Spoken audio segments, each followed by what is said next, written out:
اپنے چینل پر ہم آپ کو خوش آمدید کہتے ہیں۔ ہر روز ایک نئی کہانی کو سننے کے لیے ہمارے چینل کو سبسکرائب کر لیں اور کہانی کو مکمل سنیں۔ میری شادی غیر لوگوں میں ہوئی تھی اور ان لوگوں میں یہ رواج تھا کہ شادی سے پہلے ہی نکاح کر دیا جاتا تھا۔ ان لوگوں کے ہاں منگنی کا رواج نہیں تھا، اس لیے میرا بھی نکاح کیا گیا اور نکاح کے بعد میں نے اپنے شوہر کو دیکھا۔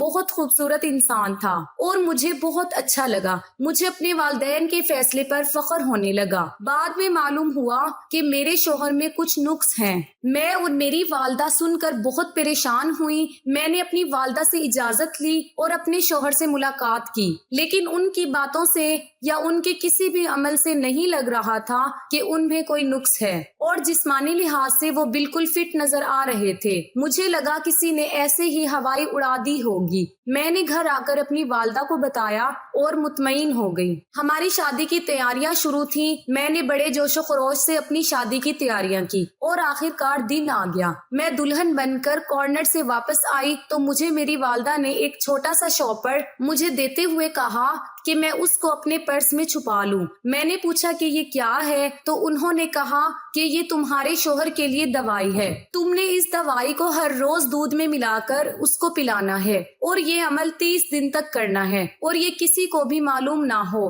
میں نے والدہ سے پوچھا کہ انہیں تو کچھ بھی نہیں ہے تو پھر کس چیز کی دوائی ہے؟ تو والدہ نے کہا زیادہ سوال جواب نہ کرو اور یہ دوائی اس کو لازمی پلانا۔ میں نے چپ چاپ وہ دوائی پرس میں ڈال لی اور رخصت ہو کر اپنے سسرال میں آ گئی۔ سسرال میں میری خوب آؤ بھگت کی گئی، نہ جانے کتنی رسمیں کی گئی۔ میری ساس اور نند کے ہر عمل سے ان کی خوشی نظر آ رہی تھی اور میں خود کو خوش قسمت سمجھتی رہی تھی کہ میں اتنی منچاہی بہو ہوں اور میرا شوہر بھی ہر بات سے بڑھ چڑھ کر حصہ لے رہا تھا۔ میں اپنی ماں کی بتائی ہوئی بات بھول گئی تھی اور مکمل طریقے سے اپنی شادی کی رسموں کے مزے کر رہی تھی۔ رات گئے مجھے کمرے میں پہنچایا گیا اور میرے کمرے میں جانے کے تھوڑی دیر بعد ہی ماں میرے کمرے میں آئی اور کہا کہ میں کسی بھی صورت میں شوہر کو دوائی کھلانا نہ بھولوں۔ مجھے لگا کہ میری ماں کبھی بھی میرا برا نہیں چاہ سکتی، اس لیے میں نے ان کی بات ماننے کا فیصلہ کر لیا۔ جیسے ہی میری نند دودھ کا گلاس کمرے میں رکھ کر گئی، میں نے فوراً اس میں دوائی ملا دی۔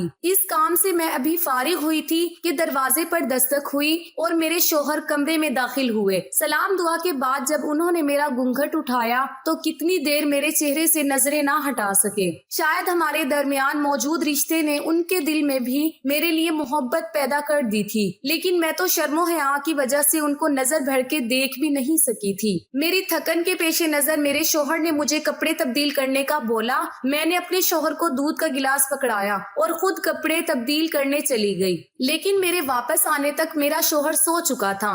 میں سوچ رہی تھی کہ کیا ہوا، میرا شوہر سو کیوں گیا تھا اور وہ بھی اتنی جلدی سو گیا۔ تھوڑی دیر پہلے جب وہ مجھ سے باتیں کر رہا تھا تو اس وقت اس کے چہرے پر نیند کے آثار بالکل بھی نمایاں نہیں تھے۔ اب اچانک یہ کیا ہو گیا تھا؟ مجھے لباس تبدیل کرنے اور میک اپ صاف کرنے میں تقریباً 15 سے 20 منٹ لگے ہوں گے، اور یہ اتنا زیادہ وقت نہیں تھا کہ کوئی دلہا شادی کی پہلی رات اس طرح سے سو جائے۔ نہ ہی انہوں نے ایسی کوئی بات کی تھی کہ مجھے نیند آ رہی ہے یا تھک چکے ہیں۔ وہ بالکل نارمل نظر آ رہے تھے۔ تھوڑی دیر پہلے مجھ سے باتیں کرتے ہوئے اور میں تو جیسے ہواؤں میں تھی، اور وہ میرے حسن کی اتنی تعریف کر رہے تھے۔ انہوں نے کہا کہ مجھے بغیر میک اپ کے دیکھنا چاہتے ہیں، میرا خالص حسن دیکھنا چاہتے ہیں، اس لیے میں نے میک اپ صاف کیا۔ واقعی میں بہت خوبصورت تھی۔ میں چاہتی تھی کہ وہ میرا چہرہ بغیر میک اپ کے دیکھیں تاکہ ان کو تسلی ہو جائے کہ میک اپ کے بغیر بھی میں بہت خوبصورت دکھتی ہوں۔ لیکن جیسے ہی میں باہر آئی تو میرے شوہر صاحب تو نیند کی آغوش میں جا چکے تھے۔ انہیں سوتا دیکھ کر تو میرے ارمانوں کا محل زمین بوس ہو گیا تھا۔ یہ وہ لمحات ہوتے ہیں جو ایک دلہن اپنے شوہر کے ساتھ گزارنا چاہتی ہے، اور یہ زندگی بھر کے لیے یادگار لمحات بن جاتے ہیں۔ جب ایک جائز رشتے میں لڑکا اور لڑکی بن جاتے ہیں، ساری زندگی کچھ لوگ حرام سے دور بھاگتے ہیں تاکہ وہ حلال کے رشتے نبھا سکیں، لیکن میری قسمت کہ میرا شوہر تو سو چکا تھا۔ میں نے ان کے قریب جا کر گلا کھنکارا تاکہ ان کی آنکھ کھل جائے، مگر ان کے وجود میں کسی قسم کی کوئی حرکت نہیں ہوئی۔ پھر میں نے اپنی چوڑیوں کی آواز سے شور پیدا کرنے کی کوشش کی ان کے کان کے قریب تاکہ ان کی آنکھ کھل جائے، مگر بے سود۔ میں سوچ میں پڑ گئی کہ آخر 20 منٹ میں ایسا کیا ہو گیا جو اتنی گہری نیند آ گئی۔ پھر اچانک میری نظر اس دودھ کے گلاس پر پڑی جو خالی تھا۔